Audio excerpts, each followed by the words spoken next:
Any thoughts on her talk? I feel like it was pretty deep. Yeah, it is. It's not like I'm going to test you on anything she said, but I will have it open in the modules if you want to watch it again, or somebody should watch it. But and there's a couple other things I'll open up too that you can just use to study, to look at and stuff. So. Okay, so here we go with our mood disorders, depression, and bipolar, and some cognitive disorders. So a lot of objectives here. Main thing, safety, of course, with everything. Those of you already in psych, you probably went over safety. What did they tell you? Mary, you're in psych. What did they tell you safety-wise?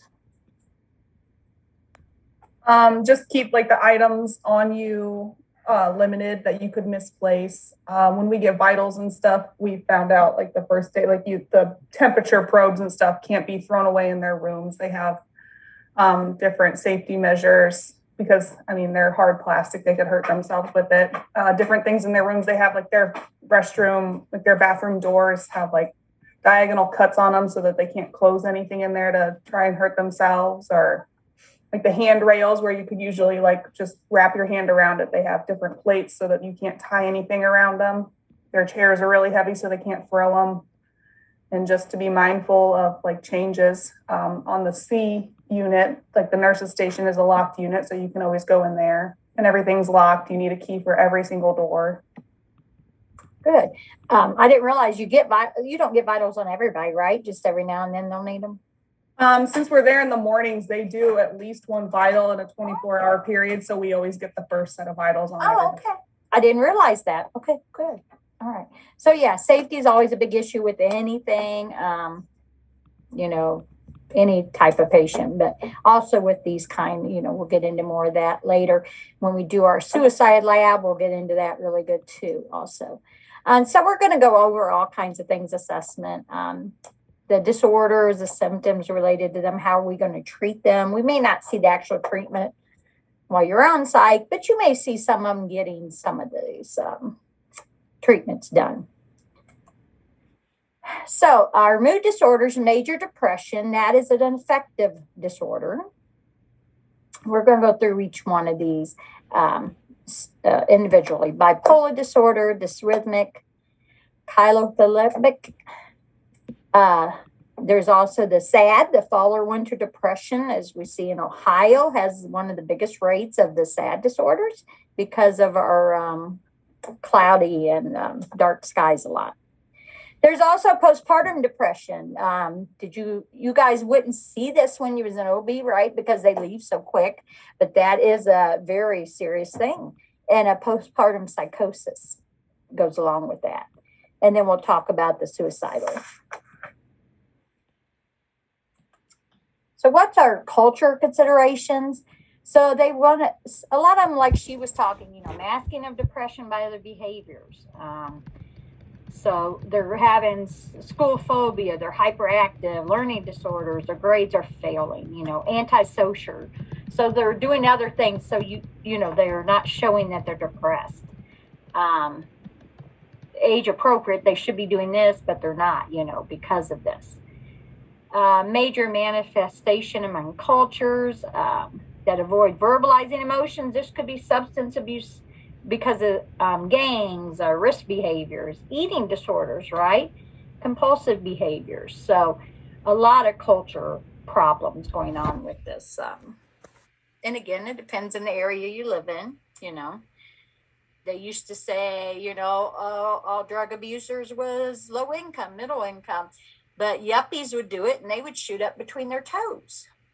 Can't be seen, but they would still get what they need. So you cannot just categorize these just like drugs in a certain area.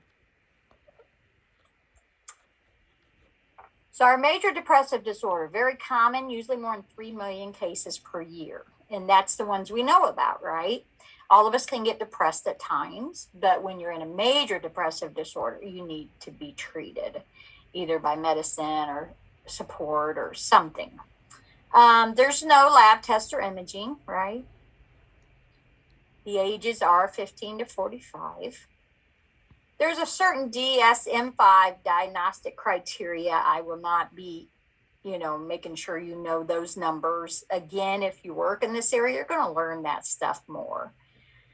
To make the diagnosis of depression, they have to experience 5 or more symptoms in the same 2-week period.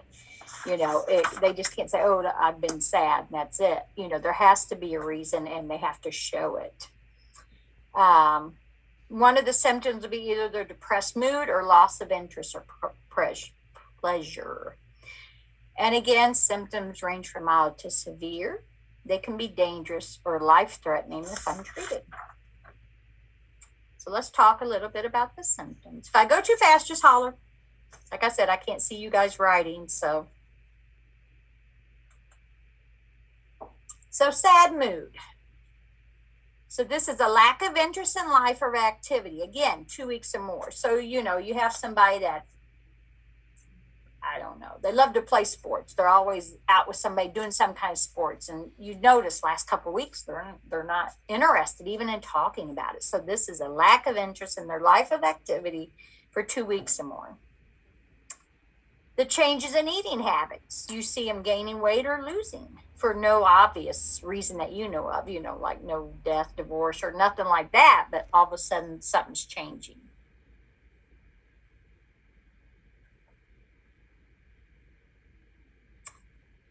Sleep changes. Hypersomnia, extreme daytime sleepiness, or they have the insomnia. They cannot fall asleep or stay asleep. Now, of course, there's other reasons, menopause, stress. There's other reasons that could make this happen, but again, we're going to pull it all together to give us that diagnosis.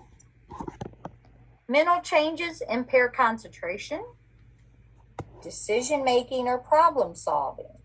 So again, we all, we just happen to notice, hey, something's wrong. They're just not, things aren't just clicking like they used to for this person. The mood, or is it worthlessness? Are they hopelessness? Despair or guilt? Do they have thoughts of death or suicide? Are they having overwhelming fatigue? Are they negative thinking?